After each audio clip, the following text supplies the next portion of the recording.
Madam morning నుంచి baby movements తెలియట్లేదు madam. NST తీయించుకొని రాపమ్మా.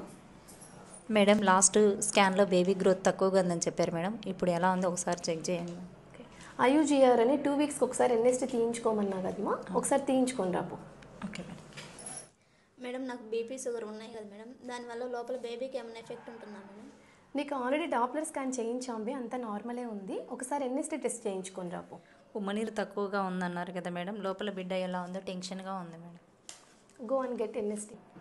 ఏంటి మేడం ప్రతి దానికి ఎన్ఎస్టీ చెప్తుంది అనుకుంటున్నారా? ఎన్ఎస్టీ అంటే non stress test.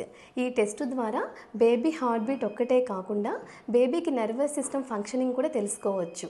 Mother, foetus, placenta ఈ మూడిట్లో ఎలాంటి రిస్క్ ఫ్యాక్టర్ ఉన్నా కానీ బేబీ బ్రెయిన్కి బ్లడ్ సప్లై, ఆక్సిజన్ సప్లై ఎలా ఉంది అనేది ఈ ఎన్ఎస్టీ టెస్ట్ ద్వారా తెలుసుకోవచ్చు. ఓకేనా? Thank you.